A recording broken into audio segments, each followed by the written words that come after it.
Good morning, good morning, good morning mga guys. Sana ngayon po supportan nyo po aking YouTube. Kasama ko po aking mga anak. Ngayon po nandito po kami sa kinabantayan po namin ng kakawan. I-tour ko po kayo ngayon sa aming binabantayan po ng mga kakawan. Marami po dito mga tanim tulad po, yan po may baka po kami, may baka po na ginabantayan. Ngayon po may niyog po dito, bago lang po siya magbunga. At dito po yung mga kakawan po, ito po yun siya.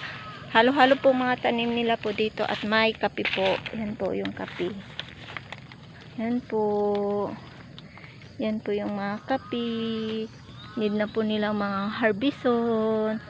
Yan po yung mga kakawan. Wala pa po kami nakabalot kay siguro po busy pa po. Medyo tinatapos pa po namin magbalot bago po mag-harvest. Ngayon po meron pa naman harbison ng mga kape. Yan po. Yan po. Yan po yung mga kape namin.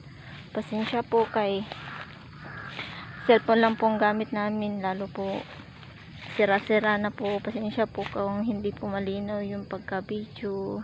Dito na po ako sa mga kakaawan. At may tanim po sila dito ng mga durian, lansonis. Marami pa po, pero ngayon po wala po ngayon bunga. Ngayon kay kuwan po siya ng hindi pa po ngayon tagbunga po. Ito po yung mga kakawan po. Di pa po kami nakabalot, nagbalot kay kay kwan po, may tinatapos pa po kami. Meron pa po kami ginabiyak ng mga ibang yung mga hinog na mga kakao, yung mga bago pa po na harvest. Yan po. Medyo ngayon po nagbili pa po kami ng kwan, dapat ganito na po. Turuan ko po kayo kung paano magbalot sa sunod po na video namin. Okay, bago pa po ako, nahiyain pa po ako kay pasensya po kung first time, baka sakali po. Pasensya na po. Ngayon po, sa sunod naman po na video ko, sana suportahan nyo po kami sa bago po namin pag-upload ng video dito sa YouTube. Salamat po. Bye-bye. Bye, baka. Ito po yung baka.